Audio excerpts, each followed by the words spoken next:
Kajola Ibooro nípínlẹ̀ Ògùn wọ́n ní Baale ṣàpèjúwe ara yín. Èmi ni Baale Aishif Moruf Ọ̀dẹ́tògùn Baale ìlú Kajola Ibooro. Níbi tí wọ́n ti pariwo lé Olota tìlú Ọ̀tà ọba Adéyẹmí Ọbalánégẹ́ lórí. Sà, ṣé ẹ wà ráǹdì níjọ́ yẹn, ẹ wà ráǹdì níjọ́ tó pariwo lé kábíyèsí lórí? Mi ò sí nílé bẹ́ẹ̀ mo ṣe padà dé bá riyẹriyẹ díẹ̀ nígbà tí mo dé. Torí ariwo táwọn èèyàn ń pa nígboro ni pé kò sí Baale kankan lu yẹn tẹ́lẹ̀ nípa Olota ìṣẹ̀fẹ̀ wá fi Baale jẹ ni. Baale wà ń fún nǹkan mo ní ID card láti ọ̀dọ̀ Ẹ̀gbá National Council, so gbogbo data sí wọ́n dẹ̀wà ní Ministry of Local Government and Chieftaincy.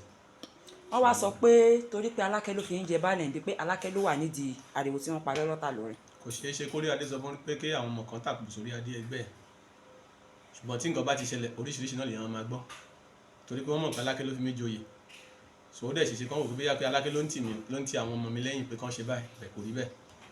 Àwọn ìlú mọ ohun tó ń fẹ́. Ṣé inú yín dùn sí ariwo tó pa Olota lórí ìlú yín? Kò dùn, inú mi ò dùn sí pé kí wọ́n pa Olota lórí, ṣùgbọ́n mi ò mọ̀ pé Olota máa padà wá nítorí pé wọ́n ti kọ́pì Olota wípé kán má lọ ọbẹ̀ yẹn. Tó bá yẹ kí mo wà nílé lọ́jọ́ yẹn ó ṣeéṣe kó má rí bẹ́ẹ̀, ṣùgbọ́n ó ti ṣẹlẹ̀ àtúnṣe náà ló kù. Kí lẹ wá fẹ́ kí ìjọba ìpínlẹ̀ Ògùn?